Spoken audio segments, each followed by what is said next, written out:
జ్యోతిష్య శాస్త్రం ప్రకారం 2025వ సంవత్సరం జనవరి నెల 26వ తేదీ ఆదివారం నుండి కన్యా రాశి వారు ఎటువంటి శుభ అశుభ ఫలితాలను పొందుతారో తెలుసుకోవాలంటే ఈ వీడియోని స్కిప్ చేయకుండా పూర్తిగా చూడండి. అలాగే తప్పకుండా మా ఛానల్ని సబ్స్క్రైబ్ చేసుకోండి. ఈ వారం కన్యా రాశి వారు గురుడి యొక్క బలాన్ని మాత్రమే పొందుతారు. ముఖ్యంగా ఈ వారం జనవరి 29వ తేదీ శుక్రుడు రాశి మారుతున్నాడు. ఈ శుక్రగ్రహ మార్పు కన్యా రాశి వారికి పెద్దగా యోగించడం లేదు. దీనివలన కన్యా రాశి వారికి వచ్చే లాభ నష్టాలు ఏమిటి అని గమనిస్తే ఈ సమయంలో కన్యా రాశి వారు పరుగెత్తి పాలు త్రాగాలి అనుకుంటారు. నిలబడి నీళ్లు తాగడమే శ్రేయస్కరం అన్న సంగతి వీళ్లకు సరిగ్గా తెలియదు. సరిగ్గా ఆలోచించరు. ఒక్క పని కూడా ఆలోచన చేసి చేయరు. ఏదైనా పని చేయాలి అనుకుంటే వెంటనే చేసేస్తారు. దాని వలన నష్టం కలుగుతుందా లాభం కలుగుతుందా అని ఏమాత్రం ఆలోచించరు. అవగాహన రాహిత్యం ఎక్కువగా ఉంటుంది. చక్కటి ఆలోచన విధానం అనేది తగ్గుతుంది. ఈ కారణంగా ఏ పని చేసినా నష్టం కలిగే అవకాశాలు ఎక్కువగా ఉన్నాయి. అందుకే ఈ అంశాన్ని ముందే జాగ్రత్తగా గమనించుకొని ఏ పని చేసినా కాస్త జాగ్రత్తగా చేయండి. అంతో ఇంతో ఫోకస్ పెట్టే ప్రయత్నం చేయండి.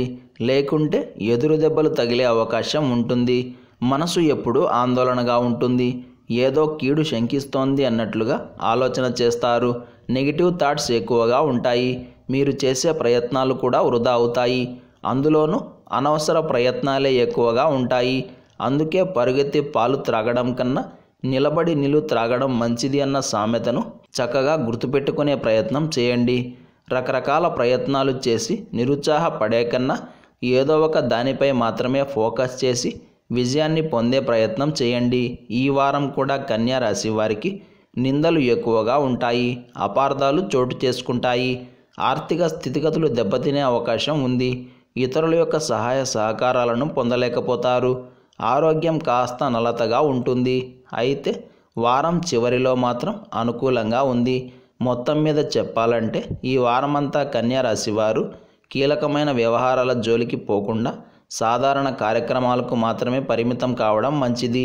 ఈ వారం కన్యా రాశి వారికి శుక్రవారం శనివారం చక్కగా అనుకూలిస్తాయి. ప్రతినిత్యం హనుమాన్ చాలీసాను పారాయణం చేయండి. ఈ ఆదివారం రోజున ఉన్నటువంటి తిథి ద్వాదశి, నక్షత్రం జ్యేష్ఠ నక్షత్రం, రాహుకాలం సాయంత్రం 4:30 నుండి 6 గంటల వరకు, యమగండం మధ్యాహ్నం 12 గంటల నుండి 1:30 వరకు, దుర్ముహూర్తం సాయంత్రం 4:35 నుండి 5:19 వరకు.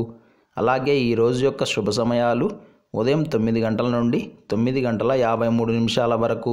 ఇక ఈరోజు యొక్క పంచాంగం ప్రకారం రోజువారీ సాధారణ కార్యక్రమాలకు మాత్రమే కాలం అనుకూలంగా ఉంది. ఈరోజు మీరు చేసే పనులు శుభప్రదంగా సాగడానికి ఉదయం లేచిన వెంటనే సూర్య భగవానుడిని దర్శనం చేసుకోవాలి. ఈరోజు మీరు ఏ ముఖ్యమైన పని చేసినా సూర్యదర్శనం అనంతరం చేస్తే అంతా శుభమే కలుగుతుంది. మీకు కానీ లేదా మీ కుటుంబ సభ్యులకు కానీ పదే ఏదో ఒక అనారోగ్య సమస్య వస్తూ ఉందా, లేదా ఒకేసారి అనేక రకాలైన అనారోగ్య సమస్యలతో బాధపడుతున్నారా? అయితే ఈ స్తోత్రాన్ని పారాయణం చేయండి. ప్రతిరోజు ఉదయం 6 నుండి 8 గంటల మధ్యలో శుచిగా ఉండి సూర్య సహస్రనామ స్తోత్రాన్ని గనుక పారాయణం చేస్తే ఎలాంటి అనారోగ్య సమస్యలు ఉన్నా సరే వాటి నుండి సులభంగా బయటపడే దారి దొరుకుతుంది.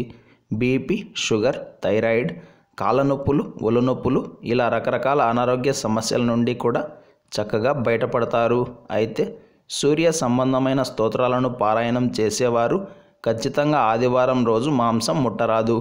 ఇదొక్కటి మినహా పెద్దవైన పట్టింపులు ఏమీ లేవు. ఇలాంటి సమాచారం ప్రతిరోజు మీకు వీడియో రూపంలో అందాలంటే వెంటనే మా ఛానల్ని సబ్స్క్రైబ్ చేయండి.